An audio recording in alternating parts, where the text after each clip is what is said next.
Headed up by Flemings. Chance to strike this on the first time. Andre Lewis. As soon as I saw the World Cup qualifying draw was over, I immediately thought our trip to Willemstad was the toughest match on paper. A few of my colleagues actually disagree with this view and highlight our final game in Trinidad to be much harder. But since I hope we go to Port of Spain already qualified, this match here in Curaçao is what will shape our World Cup destiny. Yeah, people, welcome back to Jamaican Fan, and it's finally another international window, and the Reggae Boyz will have one foot in the World Cup if they manage to take 3 points in Curaçao. Now, before I get into the nitty-gritty, here's a reminder on the squad chosen by his coach Steve McLaren for this window. And the one thing I immediately like about it, it emphasizes that we now have a collective core of key players which does wonders for our team chemistry. But as per usual, I'm still nervous about the midfield, especially when you consider our best, well, our only true CDM in Isaac Hayden will be missing this match due to suspension. Curiously enough, Coach McLaren actually didn't call up the only other true CDM he had in the last squad in Kevin Lambert, and with the return of Lati Bodere, you already get the impression that Lati will be Hayden's replacement on Friday. Look, Lati is actually pretty good on the defensive side of things, but Curaçao are a team that likes to utilize quick combinations in midfield, and thus this game will provide a tough task for anyone playing the lone number 6. Lati only recently returned from injury and was never the most mobile to begin with, so I personally would worry if this is the direction Coach Matt goes with. However, there's also the option of deploying new Reggae boy Ian Ferrier, who is actually listed in the squad as a midfielder and does have plenty of experience on turf fields from his time in MLS. The only problem here, Frey hasn't really played the CDM role since his very early days at Inter Miami and might need time to adjust.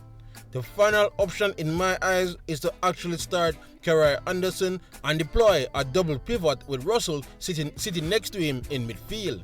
This will allow them to split the workload in that midfield and will give us enough bodies to match Curaçao in that area of the field.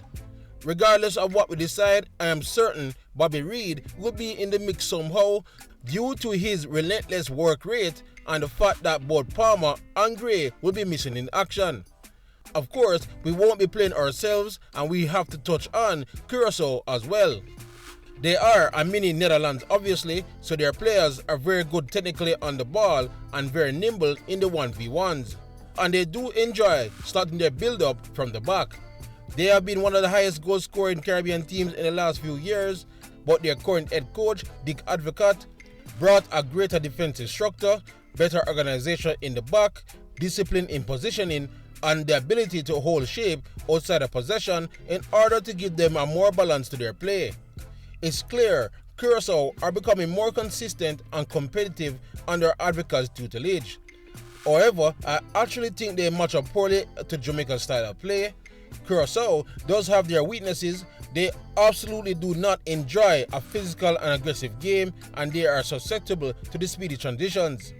Because of this, expect Coach Steve McLaren to set up the guys to play a very similar game to what we saw against Trinidad in our last match. We will use a mid-block with pressing triggers on the back passes and lateral ball movement. We will have one forward, most likely Katamateri, lead the press while midfielders lock onto passing lanes. And we will look to force Curaçao into rushing long balls where we expect our defenders to have the advantage due to their superior athleticism. And of course, I'll be shocked if we aren't going direct often and as soon as possible after winning the ball back, because as seen here in their last match against Bermuda, Curaçao can be caught out. Again, if we keep our concentration in the 1v1s and our composure when we are played in behind, I think we'll return to Jamaica with a positive result. But let's zero in on who will be key figures for both teams. For the Reggae Boyz, I have to highlight Ronaldo Cephas. If there was ever a game tailor-suited to his strengths, it would be this one. Curaçao's fullbacks often advance high up the pitch, so Cephas' speed will be immensely pivotal when we attack the vacated space behind them. The next player I want to highlight is Bobby Reid, Before we are able to find Cephas in transition, we will first need to win the ball back. The midfield is going to be our war zone, and Bobby Reid's energy and pressing will be needed to disrupt how Curaçao will want to play. And finally, we have to highlight our vice captain Damian Lowe. As I stated, Curaçao aren't fond of the physicality and aggression, which are all assets to Damian Lowe's game. I felt he was great in the last window, and I expect him to bring the same intensity in this window. However, I will also be lying if I'm also not worried he goes overboard and gives up a penalty or gets himself ejected. Now, let's look at Curaçao 3 key players that we have to keep an eye on. Both Bakuna brothers are vital, but our focus today will be on Junido. He's a central figure in midfield, both for creating chances and for his goal-scoring contributions. He features regularly, shows up in stats for chances created, goals, and is someone the team builds through. Next is their number 9, Jurgen Lokodia. He's a senior forward in the team. He gives Curaçao an experienced focal point in the attack, and he will be their outlet to hold the ball up, draw fouls, and link the play. And finally, we have to talk about Eli Room.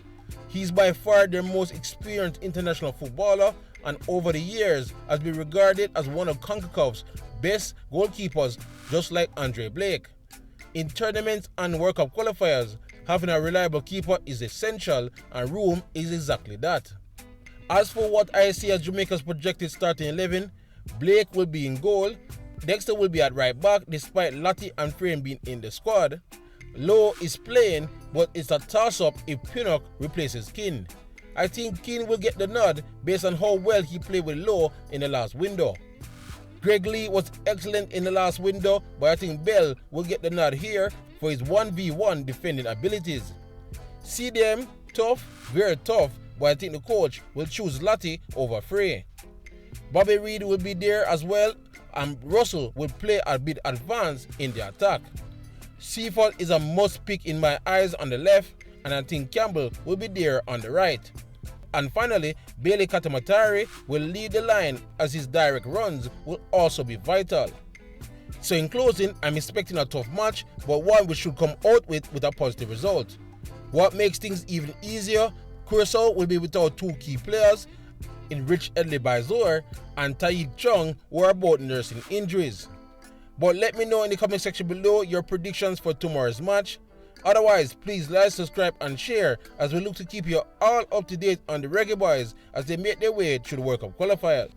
Otherwise, for great Reggae Boyz content, you're already at the right place, Jean-Pierre Fan. YouTube, big up yourself.